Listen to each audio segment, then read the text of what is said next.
Game খেললেই যাওয়া যাবে Dubai. এবার গেমারদের এমনই সুখবর দিল দুবাই কর্তৃপক্ষ।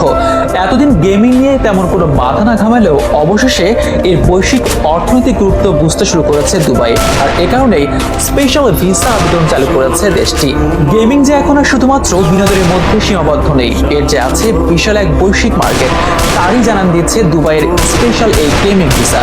শুধুমাত্র গেমার নয়, সুযোগ থাকছে কন্টেন্ট ক্রিয়েটরদেরও। ইতিমধ্যেই নেট দুনিয়ায় আলোড়ন ফেলে দিয়েছে এই খবর। উন্মাদনা কাজ করছে দেশি গেমার ও কন্টেন্ট ক্রিয়েটরদের মধ্যেও।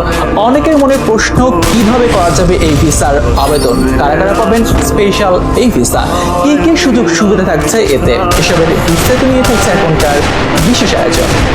গেমিং শুধু যে আউটডোর কিংবা ইনডোর হতে পারে এই কথা এখন মিথ্যা, কেননা আউটডোর কিংবা ইনডোর গেমের বাইরেও ভার্চুয়াল গেমের যে বিশাল মার্কেট তৈরি হয়েছে তা রীতিমতো বিস্ময়কর। বিশ্বব্যাপী দিন দিন বড় হচ্ছে গেমিং খাত, বাড়ছে বিশ্বব্যাপী অনলাইন গেমের বাজার। শুধু বিনোদন বা সময় কাটানো নয়, দেশের অর্থনীতিতেও গুরুত্বপূর্ণ ভূমিকা পালন করছে এই গেমিং। শুরুর দিকে অনলাইন গেমিংকে শুধুমাত্র বিনোদনের বিষয়বস্তু মনে করা হলেও এখন এখান থেকেই আসছে আয় উপার্জন। ঘরে বসে শুধুমাত্র গেম খেলে লাখ লাখ টাকা আয় করছেন দেশের গেমাররা। আছে স্ট্রং একটি কমিউনিটি। 2 বছর আগেও যেখানে ঘরের কোনো মোবাইল কিংবা পিসির সামনে বসে থাকলে বকাঝকা করতেন বাবা মা, ভাবতে নষ্ট হয়ে যাচ্ছে তাদের সন্তান, সে বাবা মাই এখন বুঝছেন অনলাইন গেমিং এর মার্কেট ভ্যালু। দেশি কিংবা আন্তর্জাতিক মহলে পরিচিতি বাড়ছে অনেকের, বাড়ছে সোশ্যাল মিডিয়ার উপস্থিতি। তবে অনলাইন গেমের এই ভালো সময় একদিনে তৈরি হয়নি। করোনার আগে থেকে ছিল এর বিস্তার। পরে করোনাকালীন সময় সারা বিশ্ব যখন টালমাটাল অবস্থা, তখন এই খাতটির বিস্তার বেড়েছে হু হু করে। তাই ধারাবাহিকতায় এখন বিশ্বব্যাপী রাজ করছে অনলাইন গেম। এবার সেই অনলাইন গেমের গুরুত্ব বুঝতে পেরে অভিনব এক সিদ্ধান্ত নিল দুবাই, দিল গেমারদের জন্য স্পেশাল ভিসা ঘোষণা।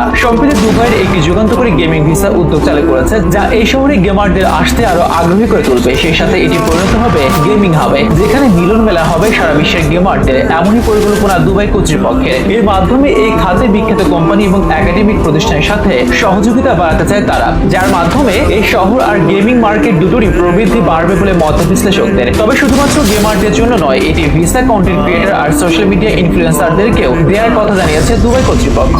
ভিসার আবেদন করতে আবেদনকারীকে দুবাইয়ের অফিসিয়াল ওয়েবসাইটে প্রবেশ করতে হবে, যেখানে প্রয়োজনীয় সব তথ্য দিয়ে আবেদন জমা দিতে হবে। আবেদনের পাসপোর্ট কপি এবং পেশাদার সিভির মতো নথি জমা দিতে হবে। অনলাইনে আবেদন সম্পন্ন হলে আবেদনকারীরা তাদের আবেদনের এক কপি নিজেদের ইমেইলে পেয়ে যাবেন। এক্ষেত্রে একজন গেমার কিংবা কন্টেন্ট ক্রিয়েটরকে কমপক্ষে 25 বছর বয়সী হতে হবে। জানা যাচ্ছে দুবাই এর মহামান্য শেখ হামাদ বিন মোহাম্মদ বিন রাশিদ আল মাকতুম, দুবাইয়ের ক্রাউন প্রিন্স এবং দুবাইয়ের নির্বাহী পরিষদের চেয়ারম্যান এই ভিসা চালুর ব্যাপারে বিশেষ নির্দেশনা দিয়েছেন। তাদের লক্ষ্য 2033 সালের মধ্যে দুবাই শহরকে সারা বিশ্বের গেমিং আর কন্টেন্ট ক্রিয়েটরদের মূল কেন্দ্রবিন্দুতে নিয়ে আনা। এই লক্ষ্যে বিশাল অঙ্কের বিনিয়োগ করতেও প্রস্তুত আছে দুবাই। জানা যাচ্ছে এমনটাই বিশ্বের চাহিদার সাথে তাল মিলিয়ে চলতে বদ্ধপরিকর বর্তমান দুবাই। শুধুমাত্র জ্বালানি খাতের উপর নির্ভরশীল না থেকে অর্থনীতিতে বিশেষ বৈচিত্র্য আনার যে উদ্যোগ নিয়েছে দুবাই, এটি তারই একটি উদাহরণ বলে মন্তব্য করছেন অনেক বিশ্লেষক। এর মাধ্যমে সামনের দিনে লাভবান হবে দুবাই। তবে সব থেকে বেশি লাভের পাল্লাটা আপাতত অনলাইন গেমার আর কন্টেন্ট ক্রিয়েটরদেরই, বলছেন এই বিষয়ে অভিজ্ঞ ব্যক্তিবর্গ।